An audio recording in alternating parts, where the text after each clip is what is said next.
You guys know recently Google was ruled a monopoly by a federal court judge. And the threat was that they would break up Chrome and Chrome would be its own separate business from Google. The ruling came in today. That is not the case. That is not the punishment. Chrome will remain with Google. Google stock popped 8-10% on the news. Apple stock popped because there's precedent that they won't have to, they don't have to split off AirPods, even though it'd be bigger than Nike.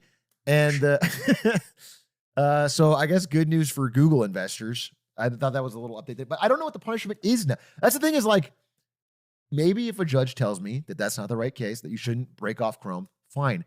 But you already did agree that they're a monopoly. Is the solution nothing? Like what is that is what I want to know. And there's no answer to that yet. It needs to be something substantial enough to dissuade companies from becoming a monopoly. Otherwise it doesn't matter. Yeah.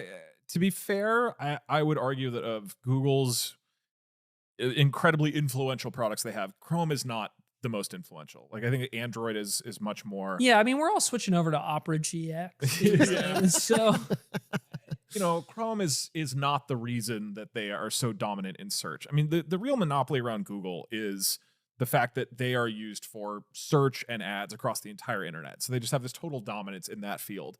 Chrome, it makes it easy for people to just immediately go into that ecosystem, but nobody is using Bing. Like they're not, and so it's Bingers rise up. Yeah, isn't Bing's strength is that it's still the default search engine across like a couple things, right? Yeah, like nobody's going to Bing.com, but it's has some devices. Yeah, I mean that they it's default their way into usage. Yeah, is like the primary use. So in theory they can default their way into more stuff, maybe. But it's just people are choosing to. So I feel like Chrome is Alphabet without Chrome is still going to dominate. They're still going to be obscenely powerful. And so, if this turns into a different type of like divestment, I think that's probably a good thing. If it turns into nothing, that's probably not a good thing. It looks like they're not going to be required to divest anything. They're not even required because one of the things that was a big part of the case was that Google pays $20 billion a year to make their search default on Apple. Right.